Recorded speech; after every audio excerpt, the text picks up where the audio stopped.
So one of my great beliefs that I want to put into the world is an evolutionary model of teacher and student, which defies all the psychological literature, which is built on dual relationships. And all of psychological literature is against dual relationships. And in a psychiatric context, probably it's inappropriate because the psychiatric context is very specific. You're bringing your transference in a particular way, et cetera, et cetera, et cetera. But actually, right, in an evolutionary model, right, of teacher-student, and I asked one of my friends and students, Zach Stein, to actually write this up as an article, right, this kind of, and I've worked with Zach on this all through the year, right, in this evolutionary model, we actually have a dual relationship which defies the old structures of Sangha and the old structures of teacher-student. And the old structure, you had an absolute hierarchy. The teacher knows everything, right, makes wild claims of authority, right, way beyond what their first-person experience is, and may have actually a genuine transmission. Model one, right? We don't like that model for a lot of reasons. We'll call that the guru model. And so we destroy the teacher in 1,000 different ways. And there's this huge attack on the teacher, and there's a huge projection on the teacher.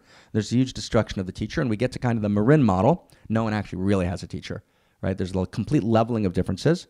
There's an incredible hubris and arrogance, right? There's actually an inability to actually receive a transmission. So the teacher's just my buddy, okay? And we're just hanging out and chatting together. Well, who needs that? Right? And the teacher doesn't have any level of attainment. But there's actually a third model. The third model is actually dual relationship in the best sense. We're actually friends. We're genuinely friends, right? There's a genuine Sangha, right? And authority can actually shift at different moments, right? And there's genuine friendship, right, on all the different levels that friendship may or may not play, okay? Right? So there's friendship and there's also transmission, and they're both true, right? And I can actually receive a transmission, and then I can get out of the seat, right? I can give the transmission, get out of the seat, and be a friend. I can get back into the seat and give the transmission. Now, you actually require very evolved students to do that, right? You require actually an evolved community to do that, right? Because if you don't, it'll explode in your face. I happen to be aware of that, okay? Right? It's a big deal.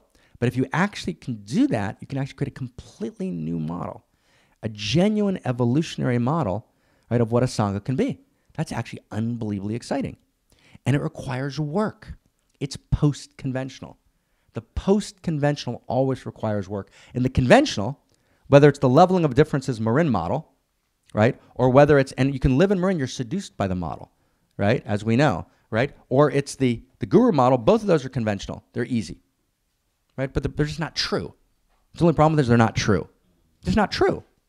And so what Diane and I together have tried to do, right, is actually in the I Evolve, Boulder Mountain Zendo, Center for World Spirituality space, we've actually tried intentionally to create a new model, which has genuine transmission, right, and we're hanging out. We actually have a genuine Sangha. It's actually real, right? And so we can be genuinely friends and have a genuine dual relationship and, right, be able to shift also, right, into that place of authority, right, and transmission. That's an evolutionary model. That's actually at play. It's based on unique self. It's based on unique self. Unique self is the core of it.